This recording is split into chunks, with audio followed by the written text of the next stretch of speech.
రాష్ట్ర విభజనకు సహకరించి ఇప్పుడు కళ్ళబొల్లి మాటలు చెప్తున్న పార్టీలకు ఓటు వేయడం ఎంతవరకు సమంజసం? వివేకంతో ఆలోచించండి, ఆలోచించి ఓటు వేయండి.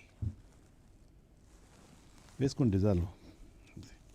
ఇక్కడ ఒక పేరా పెట్టాను కదండి, ఎవరండి ఇది కొట్టింది? ఇక్కడ పేరా పెట్టాను కదండి, ఏం చేస్తారండి వీళ్ళు? ఇక్కడ పేరా, ఇది ఇలా పెడితే ఇండికేషన్ పేరా అని, డివైడ్ చేయమని అర్థం. ఎందుకు పుడతారో కూడా తెలియదండి మనుషులు కొంతమంది. బేసిక్ సెన్స్ ఉండదు మనుషుల దగ్గర. ఓకే, సెకండ్ అండి, ఇది ఫిఫ్త్ అండి, అయిపోయింది ఫిఫ్త్ది. సిక్స్త్ అండి, చేసే మూడు ఉత్సాహం సర్వనాశనం అయిపోతాయి. ఫుల్ స్టాప్లు కామాలు ఉంటాయి కదండి, ఆ ఫుల్ స్టాప్లు కామాలు కొట్టరా? దేనికండి వీళ్ళు? ఫుల్ స్టాప్లు కామాలు పంక్చువేషన్ ఒకటి ఉంటుంది, నేను రాసేటప్పుడు అన్నీ పెడతాను. ఎందుకండి అంటేనేమో అందరికీ కోపం వస్తుంది, అందరూ హర్ట్ అయిపోతారు. పని చేయడం మాత్రం చేత కాదు. తగలబెట్టండి సార్ నిరంజన్ గారు. ఒక్క క్షణం. రాష్ట్ర విభజనతో మాకేంటి సంబంధం? మాకేంటి అయితే మాకేటి అని లవడాలో భాష రాశారు. మాకేటి అని లవడాలో భాష రాశారు.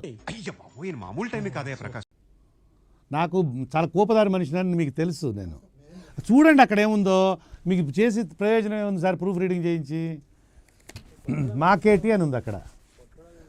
అదే కొట్టడం అయితేనేమి, నేను రాసింది ఒకటైతే అక్కడ ఒకటి ఉంటుంది. ఓకే, ఏళ్ళ ప్రపంచంలో ప్రతివాడు అవతల వాడి భాషను కరెక్ట్ చేయొచ్చు అనుకుంటాడు, వాడికే సర్వం తెలుసు అనుకుంటాడు. ఉంది అక్కడ ఏముందో చూడండి. ఓకే, మూడు ఖరాబ్ అవుతుంది, దాని రిఫ్లెక్షన్ మొత్తం నా మొహంలో రిఫ్లెక్ట్ అవుతుంది. అందులో మళ్ళీ